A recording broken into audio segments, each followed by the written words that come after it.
할렐루야. 아멘. 오늘은 마태복음 6번째 강의입니다.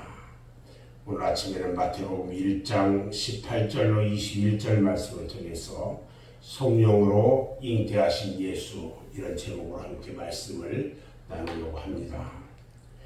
예수님이 성령으로 잉태해 주셨다는 사실은 기적 중에 기적이고 이적 중에 이적입니다.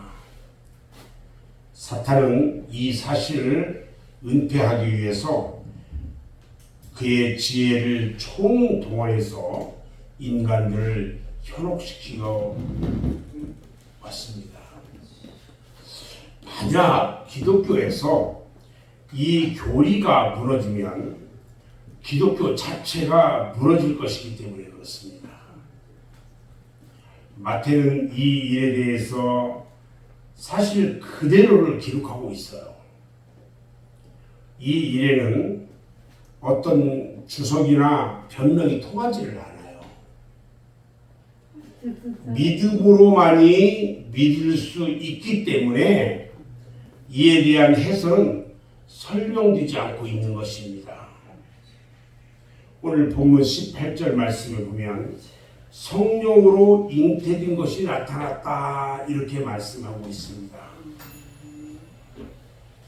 정혼이라는 말은요, 서로 의합해서 결혼하기로 결정한 것을 의미하는 것인데, 동거하기 전이란 이들이 부부 관계를 갖기 이전이다, 이런 뜻입니다.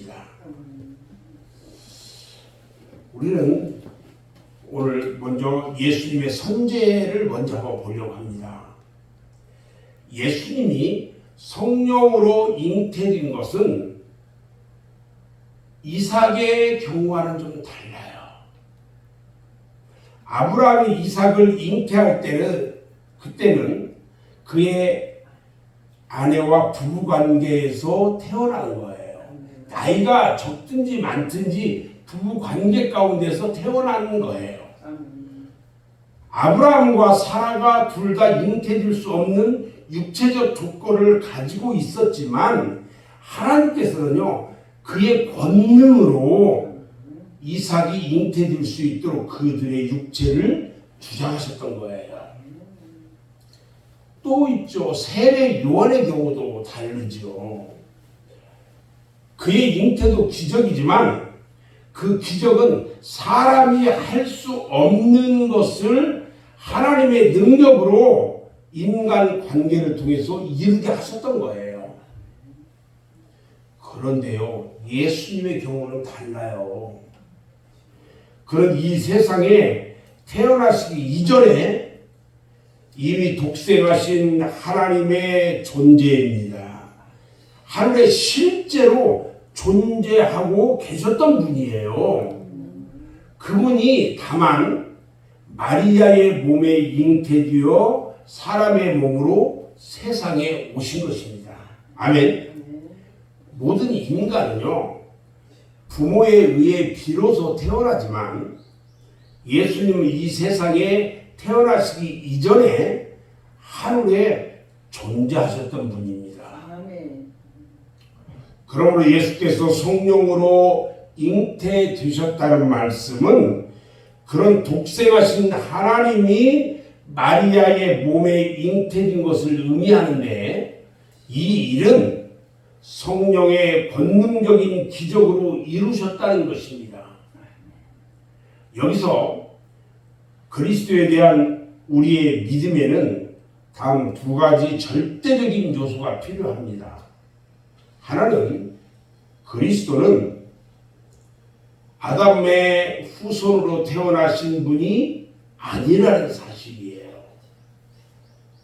그가 성령의 권능으로 동정녀의 몸에 잉태되신 것은 그리스도가 아담의 후손으로 오신 분이 아니시라는 확고한 증거가 되는 것입니다. 고린도전서 15장 17절 말씀에 보면 예수님을 둘째 사람이라고 표현하고 있는 것을 볼 수 있는데, 이것은 아담의 후손이 아닌 새로운 사람으로 탄생하신 사실을 밝혀주고 있는 것입니다. 두 번째로, 그리스도는 전혀 죄가 없는 분으로 태어나신 분이라는 거예요. 독생하신 하나님이신 예수께서 말씀이 육신이 되어 세상에 오신 것은 전혀 죄로 오염되지 않은 하나님의 어린 양이 되시기 위해서였던 것입니다. 아멘.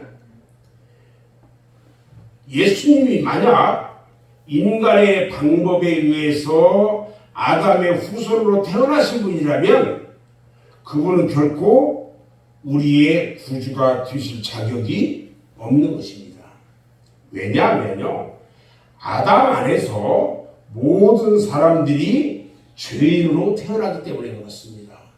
원죄를 가지고 태어나는 거예요.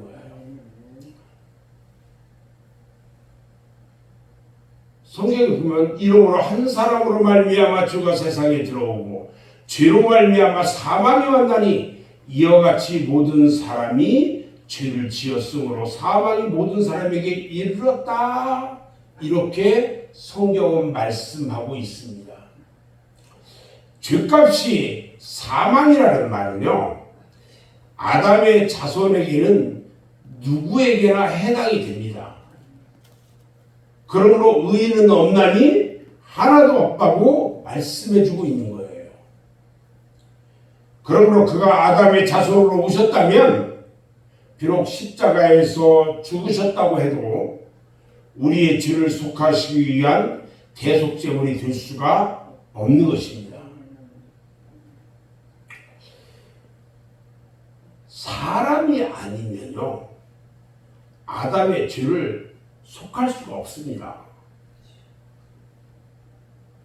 우리 하나님의 말씀은요, 능치 못하심이 없는 것입니다.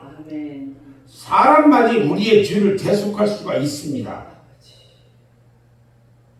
하나님의 아들이신 예수님이 성령으로 잉태되어 말씀이 육신이 되셔야 할 이유가 여기에 있다는 거예요.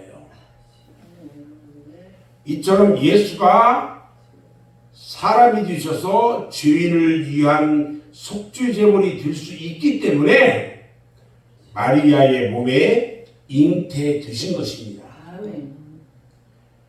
하나님의 독생자이신 말씀이 어떻게 마리아의 몸에 잉태될 수 있느냐는 문제는 우리로서는 해답을 내릴 수가 없어요.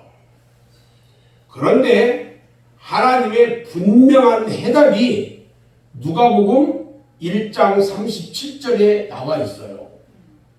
뭐라고 하냐면, 대저 하나님의 모든 말씀은 능치 못하심이 없느니라. 아멘. 이 같은 하나님의 계획을 하나님은 성령을 통해서 이루시는 것입니다. 이처럼 하나님의 아들이 성령의 권능에 의해서 사람으로 오셔서 죄인을 위한 속죄제물이 되신 일에 대해서는 하나님의 비밀로 하늘의 천군 천사도 몰랐어요. 선지자들도 몰랐어요. 사탄도 몰랐던 것입니다. 이스라엘이 이 메시아를 십자가에 못 박은 일은 이 같은 하나님의 비밀을 몰랐기 때문인 것입니다. 이 같은 일은 우리 하나님께서 이사야 선지자를 통하여 예언하셨지만 그 예언의 참뜻을 알고 있었던 사람은 한 명도 없었다는 것입니다. 저는 오늘 말씀을 마무리합니다. 예수의 성령 잉태와 그의 동력녀 탄생에 대해서 부인하는 자들에게는 구원이 없습니다. 우리가 예수를 믿는 일에 가장 중요한 사상은 가장 중요한 중심 사상은 뭐냐면 바로 하나님의 말씀이 육신을 입고 동정녀 마리아의 몸에 성령으로 잉태된 사실을 믿는 일입니다. 아멘. 요한일서 4장 2절로 3절 말씀을 보면 적그리스도의 역사는 바로 육체로 오신 예수를 부인하는 일이다 이렇게 말합니다. 우리는 예수님이 성령으로 잉태된 사실을 믿는 사람들입니다. 아멘. 우리는 이 믿음을 굳게 지키고 하나님이 우리에게 주신 구원을 확고하게 붙잡는 저와 여러분 모두가 되시기를 주님의 이름으로 축원합니다. 아멘.